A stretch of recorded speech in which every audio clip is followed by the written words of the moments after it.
À la une de ce journal, développement durable, la Fédération ivoirienne des associations en efficacité énergétique, énergie renouvelable et climat FIACER a effectué sa sortie solennelle et investi son conseil d'administration. Genre et développement, la cellule genre de l'Association des femmes chercheurs de Côte d'Ivoire installée. Elle a pour mission de contribuer à l'intégration de l'approche genre dans ses actions.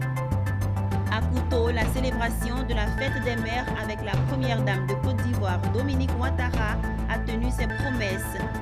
Et puis, le festival des glaces, du chocolat et de la pâtisserie a ouvert ses portes depuis ce samedi à l'INJS à Marcory. Nous en parlons dans ce journal. Madame, Monsieur, un réel plaisir de vous retrouver pour le journal sur Business 24 Africa. Débutons cette édition en nous rendant à l'INJS dans la commune de Marcory pour parler du grand retour du Festival des glaces, du chocolat et de la pâtisserie. 3 jours durant, ce sont les festivaliers de tous âges qui sont attendus à l'INJS pour découvrir les douces saveurs des glaces et du chocolat made in Côte d'Ivoire. Notre reporter Pierre Tebeu nous plonge dans cet univers du parfum et de saveur. Cet événement est beaucoup apprécié par les amateurs de glace qui affluent massivement sur l'esplanade de l'Institut national de la jeunesse et des sports INJS. Des maîtres chocolatiers, pâtissiers ou encore des experts de la glace proposent des mets tout aussi exquis que vitaminés, tout un point d'honneur fait à l'hygiène. Tous les parfums de glace y sont proposés. Toute la crème de la pâtisserie aussi, ainsi que le chocolat de nos terres locales. Cette 7e édition fait son retour après 2 années d'inertie causée par la pandémie de la maladie à coronavirus. Placée sous le signe de la promotion du cacao ivoirien, cette édition signe son retour avec quelques particularités. La particularité, c'est qu'on a mis des unités de process de fabrication de chocolat et de la glace artisanale. Fait que on mange le chocolat, on voit le chocolat, mais on sait maintenant quels sont les process pour arriver au chocolat. Et par rapport à ça, on a quand même des partenaires de taille comme I2T, le côté usinage, et des chocolatiers qui, à la fin de la chaîne, nous font déguster de bons chocolats. Ce festival entre dans la droite ligne de l'émergence de la Côte d'Ivoire qui entend augmenter la transformation du cacao national sur place afin de la rendre plus accessible aux Ivoiriens et de créer des emplois. Il s'agit pour nous non pas de produits pour commercialiser à l'état brut, mais de produits pour transformer et montrer comment les Ivoiriens sont capables de transformer ce qu'ils produisent et de mettre donc dans l'espace de commercialisation, sur les marchés. Les acteurs saisissent dans ce festival l'opportunité pour présenter leurs produits. Ainsi, à côté des stands à pâtisserie, glace ou chocolat, il y a des espaces aménagés pour la causerie, le repos et les jeux. Pour ma part, ce qui m'a le plus marqué, j'avais jamais entendu parler du chocolat des Dalois. Et puis j'ai eu un parfum de chocolat à base de riz. Vraiment, ça m'a beaucoup marqué puisque je n'avais jamais entendu parler de ça. Bon, j'ai consommé du coco râpé. Voilà, c'est ce qu'on m'a présenté. Bon, nous avons essayé, c'est bon. Je trouve l'ambiance bien organisée. Donc j'espère en profiter encore d'autres jours. Ouvert ce 4 juin, l'espace grouillait de monde, principalement des tout-petits et des adolescents venus déguster leurs écarts favoris.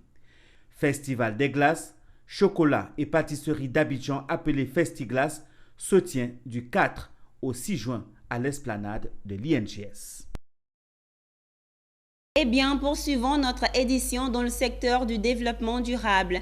La Fédération ivoirienne des associations en efficacité énergétique, énergie renouvelable et climat, en abrégé FIACER, a procédé à sa sortie solennelle et investi son conseil d'administration, organe d'orientation, de décision. Ce conseil aura pour mission de diriger la politique écologique de la FIACER pour atteindre ses objectifs en 2025. Philippe Zabo et Ézéchiel Siri.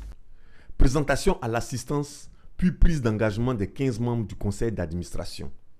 Remise d'une clé au PCA en guise de symbole du démarrage effectif des activités de la Fédération ivoirienne des associations en efficacité énergétique, énergie renouvelable et climat, en abrégé FIACER. Voici les 2 temps forts qui ont marqué la rentrée solennelle de la FIACER. Fêtières d'associations qui veulent œuvrer ensemble en Côte d'Ivoire pour accélérer la transition énergétique en créant des emplois verts. La FIACER a pour objectif, comme je vous l'ai dit, dans un premier temps, d'être le socle du développement. C'est-à-dire nous allons produire de l'énergie pour l'élevage, pour ceux qui font de l'élevage, pour ceux qui font de l'agriculture et également pour ceux qui sont dans les champs et les campements. Et même le stockage des denrées alimentaires. On voit que les denrées alimentaires pourrissent ici et là. Et la FIACER a des solutions à travers ses membres pour accompagner, bien sûr, les producteurs de denrées alimentaires, de sorte à les stocker sur 1 an, sur 2 ans, et à pouvoir lutter contre la malnutrition et la faim. Pour les personnalités présentes à la cérémonie, la FIACER doit servir d'interface entre les gouvernants et les associations agissant dans le monde du développement durable. Et il doit réfléchir pour apporter des solutions au paradoxe de l'industrialisation. Il faut féliciter la fédération parce que c'est effectivement un paradoxe que je relève. Il ne peut pas avoir de développement industriel sans énergie.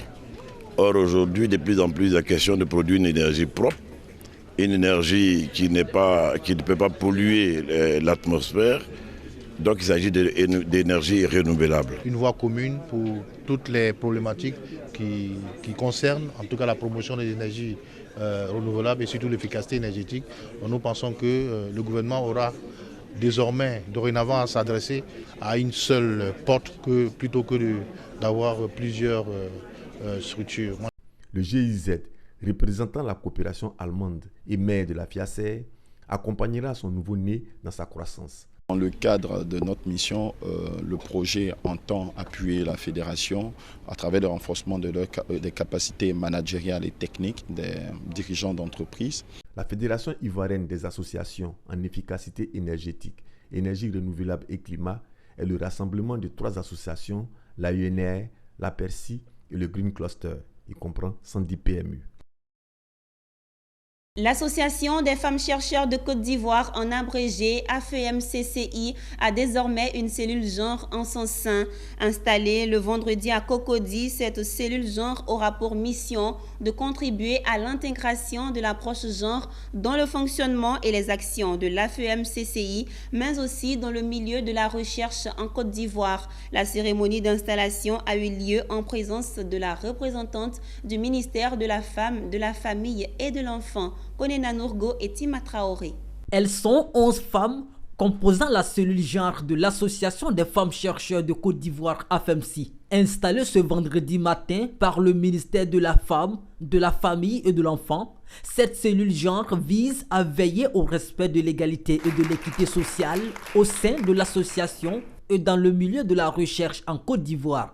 Elle va permettre ainsi d'intégrer l'approche genre dans le fonctionnement et les actions de l'AFEMCI. L'environnement de l'enseignement et de la recherche scientifique étant dominé par les hommes, les besoins spécifiques des femmes en tant que partie prenante de cette institution ne sont pas toujours bien perçus ni suffisamment pris en compte. De ce fait, des pratiques et perceptions nuisibles à l'égalité des sexes persistent et entravent le choix, l'exercice et la trajectoire professionnelle des femmes. L'installation de ces cellules genre répond à la volonté du gouvernement de Côte d'Ivoire de promouvoir l'approche genre dans le développement du pays. La Côte d'Ivoire est engagée dans la promotion de l'égalité des sexes. Pour avoir ratifié la plupart des conventions internationales, l'État s'engage à mettre au devant les droits de la femme qui sont partie intégrante des droits humains. Après l'installation, les membres de la cellule genre ont reçu leur diplôme, un kit d'accompagnement et le guide. La cellule genre de l'AFEMCI est sous la coordination générale de Dr Valérie Kwasi-Kone, absente pour l'occasion.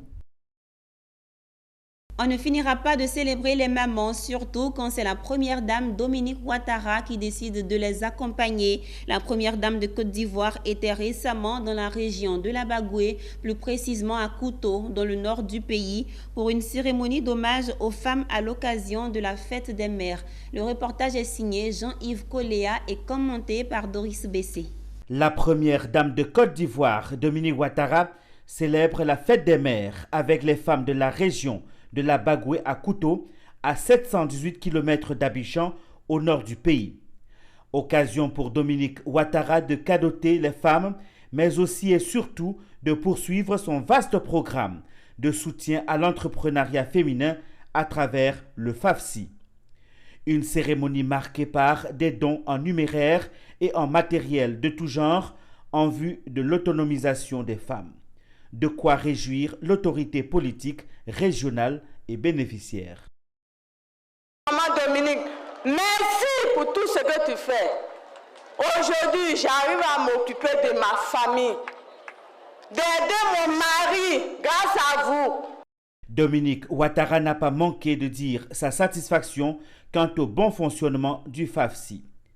Doté d'un capital de départ de 1 milliard de francs CFA, il est passé successivement à 10, 12, 20 pour atteindre à ce jour 25 milliards de francs CFA grâce au succès rencontré auprès des femmes. Peuvent candidater les femmes et groupements de femmes, les femmes âgées de 21 ans et plus, les femmes ayant un projet d'activité génératrice de revenus ou encore les femmes exerçant une activité génératrice de revenus. Vous le savez, la fête des mères est un événement que j'apprécie beaucoup et que j'aime partager avec mes sœurs de Côte d'Ivoire. Ainsi, après Yopougon, Adjamé, Odjéné, Agboville, Abobo, Bouaké, Trècheville, Cocody, Koumassi et Bingerville, c'est avec un grand plaisir que j'ai accepté l'invitation du ministre Bruno Koné de parrainer en présence la fête des mères cette année à Kouto. Mesdames et messieurs, il est établi que les mamans sont celles qui forgent les hommes et les nations. Par leur amour et leur don de soi, elles réalisent quotidiennement des miracles, car à leurs yeux, aucun sacrifice n'est trop grand pour le bonheur de leurs enfants. C'est donc à juste titre que la fête des mères, qui symbolise l'infinie reconnaissance que le monde entier doit aux mamans, soit un événement festif au cours duquel elles bénéficient de toutes nos attentions. Chères sœurs, vous êtes près de 8000 femmes à avoir déjà bénéficié du FAFSI dans la région de la Bagoué pour un montant de 1,4 milliard de francs CFA. Et vous avez réalisé l'excellent taux de remboursement de 99,42%. 99,42%. Ça mérite d'être applaudi.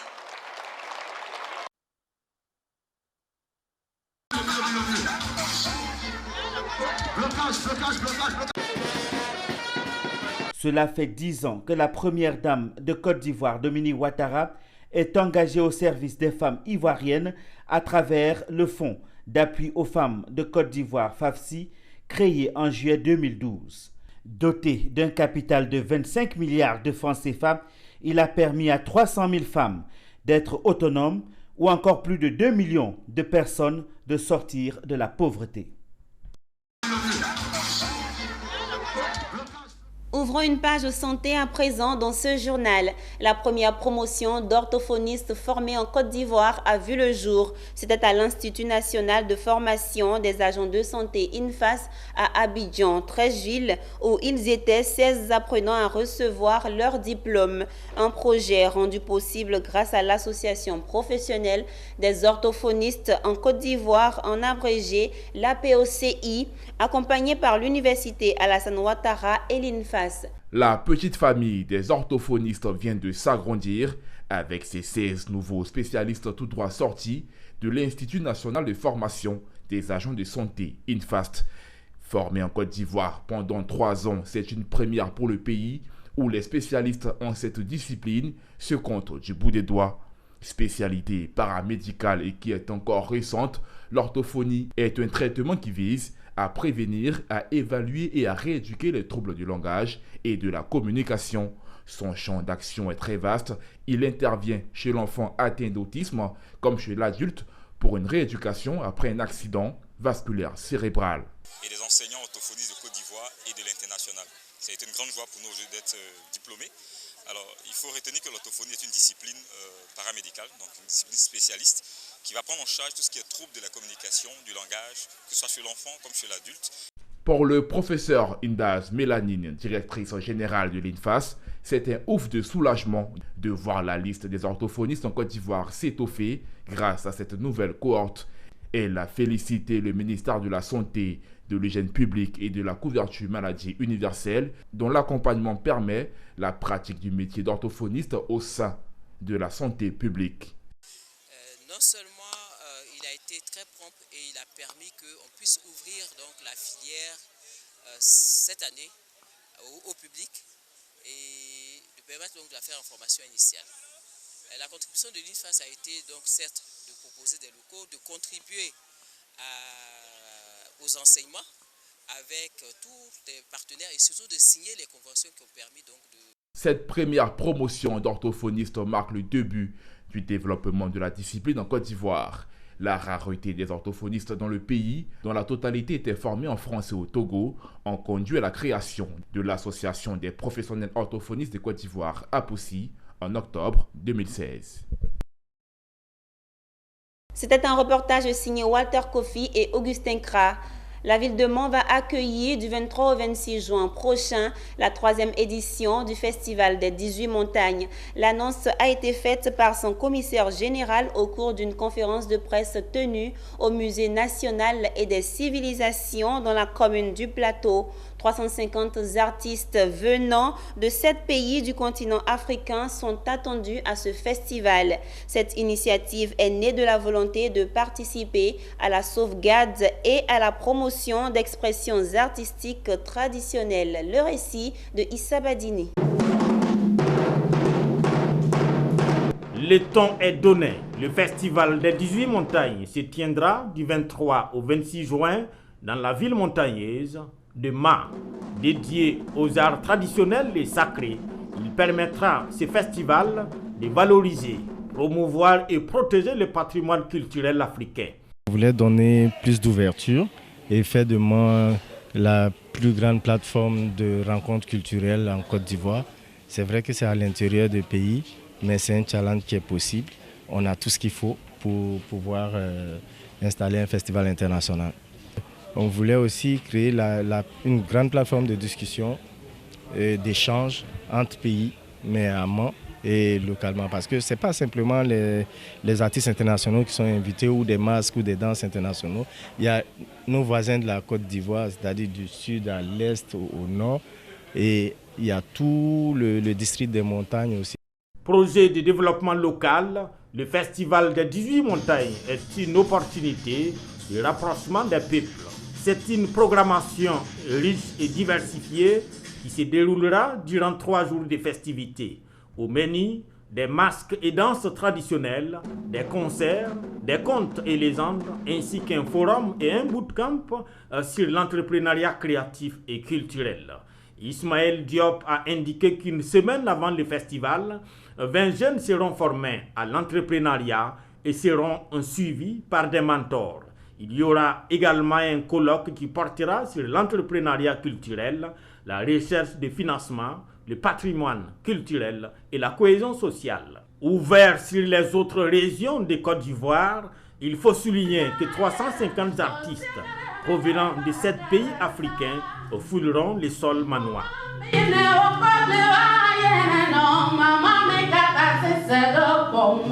Le ministre Bouaké Fofana, en charge de l'hydraulique, a visité les sites d'alimentation et de traitement d'eau en cours dans les villes de Bouaké et de Béoumi. Sur ces 2 chantiers, Bouaké Fofana s'est imprégné des réalités de ces projets importants de renforcement en adduction d'eau au profit des populations de ces localités et celles dans les environs. Pour le ministre, les travaux avancent bien et devront dans quelques mois résoudre de façon significative les problèmes d'eau dans la zone. Marie-Christelle Zogueï nous commande ce reportage de Emmanuel Bonzo.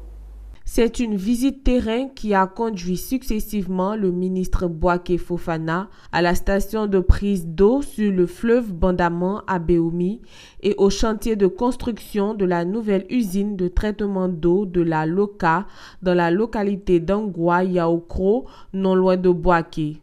Sur chaque site, notamment à la station de pompage d'eau brute de Béoumi, Bouaké Fofana, après explication du projet, a pu se faire une idée des ouvrages réalisés sur le plan d'eau.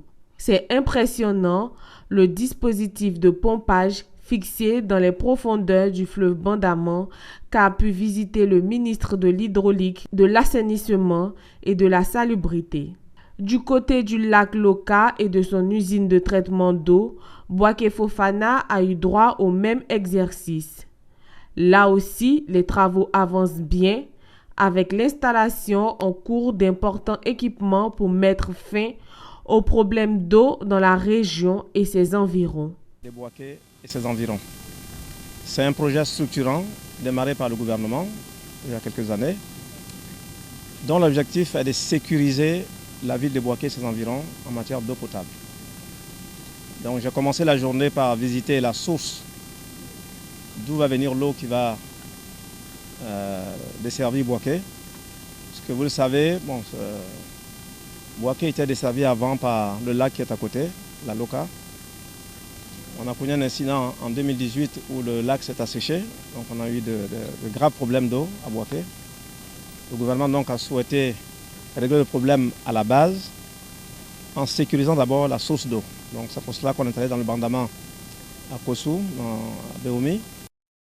Avec la visite de ces infrastructures majeures en adduction d'eau potable et d'assainissement, le ministre Bouaké Fofana exprime la volonté du gouvernement ivoirien d'étancher au plus vite la soif des populations de Bouaké et de 120 localités voisines. Madame, Monsieur, c'est ici que se referme ce journal. Merci de nous avoir suivis. Les programmes sont en cours sur Business 24 Africa, la télé utile.